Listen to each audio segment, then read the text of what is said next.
Alors aujourd'hui, on reçoit dans le cadre du réseau intercommunal de prévention des violences intrafamiliales des professionnels du territoire, majoritairement petite enfance, jeunesse, sport et plus généralement tous les professionnels qui ont à travailler de près ou de loin avec des jeunes, des enfants, des bébés. Donc c'est une formation sur le repérage des violences sexuelles faites aux mineurs. C'est une formation dispensée par Colosse au pied d'argile, qui est une association qui intervient sur cette thématique et qui sensibilise tout au long de l'année des professionnels et notamment dans le milieu du sport. Alors nous on appelle ça plutôt une sensibilisation puisqu'on est sur un temps de 2 heures. Derrière on peut proposer des formations qui durent plus longtemps. Là aujourd'hui on est vraiment sur poser des bases pour comprendre ce qu'est des violences sexuelles, à quoi ça correspond et comment on peut se protéger en fait de ces situations-là, que ça soit dans le milieu sportif, le milieu de l'animation, dans les écoles aussi également.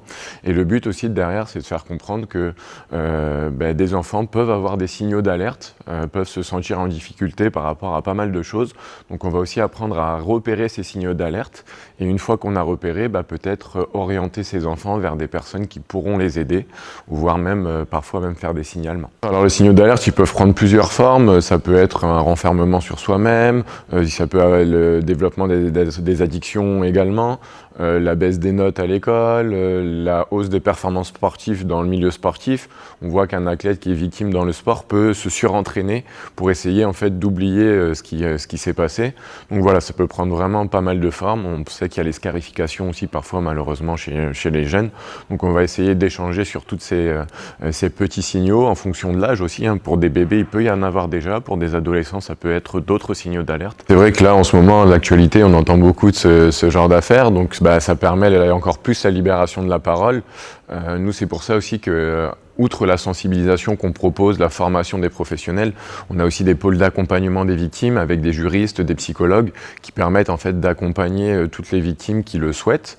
Donc ça c'est vraiment très important pour nous et c'est vrai que l'actualité, que ce soit dans le milieu sportif, le milieu scolaire, même de la religion aussi malheureusement, pousse à libérer la parole encore plus et c'est vraiment le message qu'on veut faire passer. C'est très important pour la commune et surtout pour la communauté d'Aglo puisque c'est ma délégation en tant que vice-président aux côtés de Jérôme et c'est fondamental. J'ai moi-même été victime donc, de violences sexuelles à plusieurs reprises dans mon enfance. Et je considère que c'est une obligation pour un maire et on est suivi par Jérôme, c'est une grande chance de donner la possibilité aux professionnels d'avoir tous les moyens pour détecter ce genre d'atteinte pour les enfants. L'association Colosse au pied d'argile que je connais depuis quelques années et qui m'a permis d'ailleurs moi aussi un peu de libérer la parole, etc. C'est une association vraiment qui a de très bons résultats au niveau des clubs sportifs, au niveau des fédérations. C'est une association agréée qu'on a choisie et qui est hyper compétente. Le courant passe très bien entre les personnes qui interviennent et le public.